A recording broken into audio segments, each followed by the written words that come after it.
A massive test for the Central Coast Mariners this weekend, hosting Western United. This may well be Mariners' final opportunity to sort of hold on to, the potential dream of playing finals football this season. As we look at the standings heading into this match, Western have had a really strong season, man. They've been one of the surprise packages of this campaign in the A-League Men's, already with 8 wins, 5 draws, 5 losses. And Mariners, the situation at the moment isn't looking good after that loss against Western Sydney last time out. 4 wins, 9 draws, and 5 losses. As you can see there, the team currently in 6th place and have a game in hand in Melbourne City, quite a fair way above us at the moment. So it is looking unlikely that we do catch a spot in the finals, but you get the sense that, I think another loss in this game would probably spell, elimination for Mariners in terms of, keeping that dream alive for qualifying for finals. So this is a massive, massive test for Mariners, not only just to obviously keep that finals dream alive, but also when it comes to just winning home games. I mean, the incredible thing is Mariners have only won 1 home game this season, scoring 6 goals in 9 matches at home, which is just, it's crazy to think considering the success that we've seen at the Central Coast, especially in our home games over the last few seasons. But it hasn't been clicking, especially in the recent weeks. We've seen some poor form from the Mariners. Obviously, the 2 losses in the Asian Champions League Elite, but that 4-0 loss to Wanderers on the weekend, which was that game was really set up as sort of the big, that was the turning point game where we really could have switched things on for the run in towards finals. But that 4-0 loss, I think, has really affected the confidence of a lot of fans. But you look, we're mathematically in it. The dream is still alive, but you really get the sense that we do need this win against Western. Looking at recent A-League form as well, obviously draws have really been affecting Mariners. At home to Jets, we had that 2-goal lead, away to Glory drawing, and of course West United, we shouldn't forget that we only played them about a month ago away, and that was a game where, again, we were leading, and it felt like we easily could have won that game, especially towards the end. I remember Mikael Docker had a fantastic opportunity to win it with a spectacular goal, but we have to take the lessons learned from that game, coming up against a good side like West United and really challenging them and almost beating them at their home ground. I think that'll fill the team with a little bit of belief heading into this specific game. But the wins just haven't been coming from Mariners. You can see all the way back January 17 against Wanderers away. That was our last win. So it has been some time now. And looking at the fixtures we have coming up as well, it just doesn't get any easier. Away to Victory, away to Auckland, tricky matchups coming up after that as well, before home against Glory, away to City, got the F3 derby, and then we've got Bulls and Raw at home as well. So we are running out of sort of, I guess, like winnable games at the moment in the run into finals. And again, looking at the ladder, looking at that margin that separates us and Melbourne City, 7 points. We can't afford any more slip-ups. We can't afford any more hiccups on the road. Let's have a look at West United and their form and what has sort of proved successful for them this season. Some good form of late. They did lose 2-0 at home to Auckland, but aside from that, 3-0 against Adelaide was a big win for them. A draw against Macarthur and, of course, against us, and then the wins against Jets. They beat Melbourne Victory in a thriller as well. They've had some really good form all season.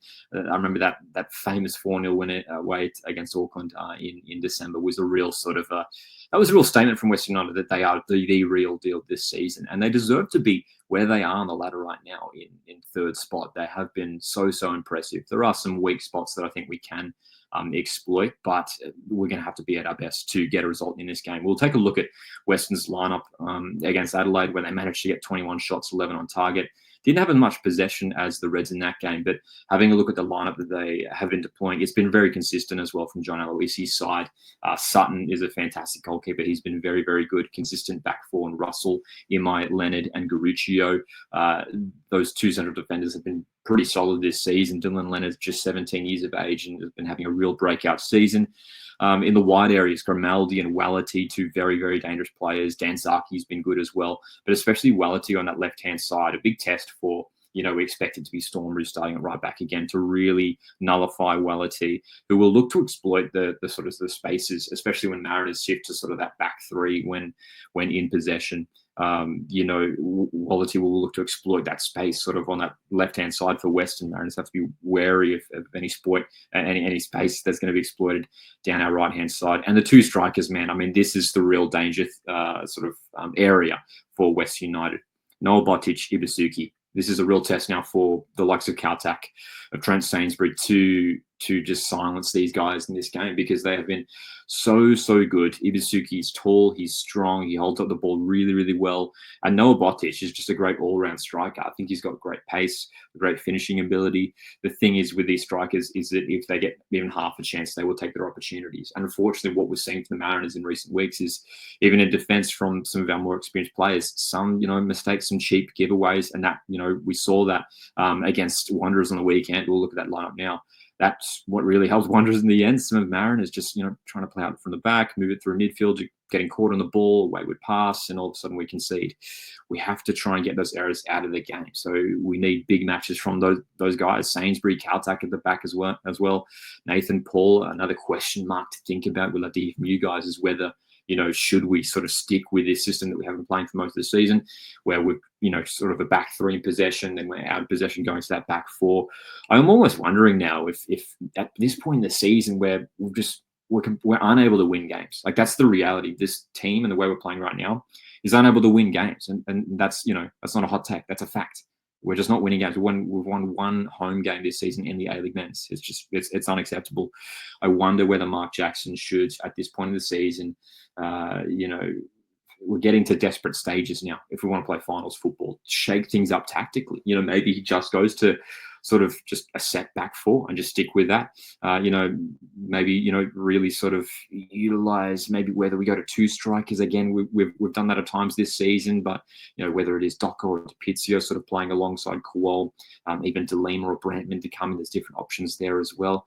But I wonder if maybe Mark Jackson might be tempted to sort of shake things up, especially with only a limited number of games remaining as well. So obviously we need an elevated performance from the team heading into this game. We need to respond as well after that 4-0 defeat. We can't keep having these heavy defeats. Again, another heavy defeat. It's really been disappointing to see. It's not just against Wanderers last weekend, but against Auckland, against Adelaide, conceding so many goals, against Wellington, conceding so many goals. He's it's just truly shocking thinking of where we were for the last couple of seasons, so strong at home, and now we've just been falling apart completely at home. There's not like there've been narrow wins. It's not like Mariners have sort of clawed their way back into the game. Numerous times this season, Mariners have been completely played off the park at home, and it just shouldn't happen. It shouldn't happen. So I get the sense now, well, from my point of view personally, I feel like Mark Jackson, I'd love to see him try something different, really sort of shake it up, because we've been trying the system now. For the most part, it's been the same personnel, across midfield and defense. Kowal started a lot of games. It's not quite clicking at the moment, so there might be a different system to utilize the strengths of our players a bit more. But obviously, that's up to Mark Jackson to make that decision in the end. We'd love to hear from you guys, so let me know if you think we should see sort of a different system in this game, and what's your prediction for this matchup as well. I mean, again, a win sort of just puts us back in the conversation, keeps us just in touch. We'll keep an eye on how the likes of Wanderers and Melbourne City go this coming round as well.